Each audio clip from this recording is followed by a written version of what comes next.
Inagsa ngayong Huwebes, Pebrero 26 ng mga SB19 fans o 18 ang pre-selling ng mga tickets ng Wakas at Simula The Trilogy Concert Finale sa pakikipagtulungan ng SM Tickets at ng Metrobank. Pasado alas 10 pa lamang ng umaga o simula ng promo period at pre-selling ay sumugod na ang mga 18 sa mismong website ng SM Tickets at pumalo na agad ng 57,000 hanggang 64,000 katao ang naghihintay sa nasabing website.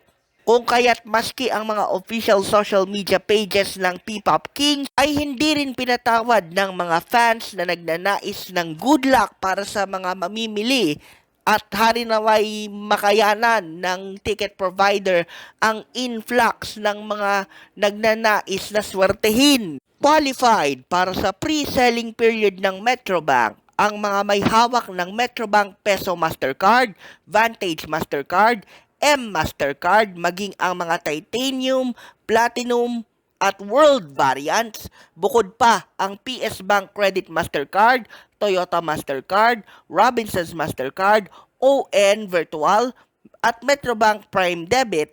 Bukod pa ang mga Metrobank prepaid card users na walang pagkakautang. Hanggang alas 11:59 ngayong gabi ng Huwebes ang pre-selling period na organisado ng bangko. Bago ito lumipat kinabukasan Pebrero 27 sa poder ng Live Nation Philippines ang nagsisilbing promotor ng WAS Trilogy Concert. Nagkakahalaga ng 14,250 pesos bawat isa ang SVIP seated, 11,500 pesos ang VIP seated, 7,000 ang standing gold capacity, 3,350 pesos ang standing silver capacity, at 1,700 pesos naman ang bronze standing capacity. Samantala, umarangkada rin ngayong araw ang pagbebenta ng mga global fan packages na alok ng 1Z Entertainment para sa mga manonood. At dahil ng malawakang bugso ng mga 18 na gustong makakuha ng mga nasabing packages na may laman ding merchandise at memorabilia,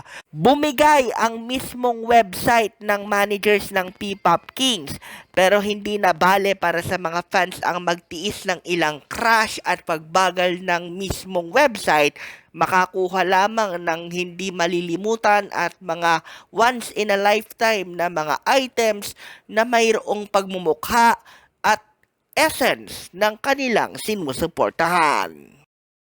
Dahil lang hindi magkamayaw at nag-uumapaw ng mga damdamin ng 18, trending bilang number 1, number 2 at number 3 sa X o kung tawagin dati ay Twitter ang mga hashtags na may kinalaman sa konsyerto gaya ng SB19 Wakas at Simula, hashtag Wakas at Simula at hashtag WAS The Finale.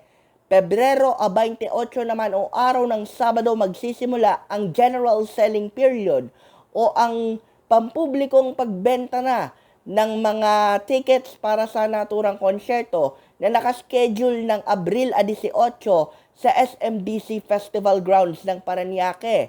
Para sa mga 18, ito ay isang pivotal moment dahil katapusan ito ng simula at wakas era ng P-Pop Kings habang may niluluto rin sila na bagong simula. Ano kaya ito? Malalaman na lang nating mga mamamahayag yan kasama ng mga fans pagtungtong ng araw na yon.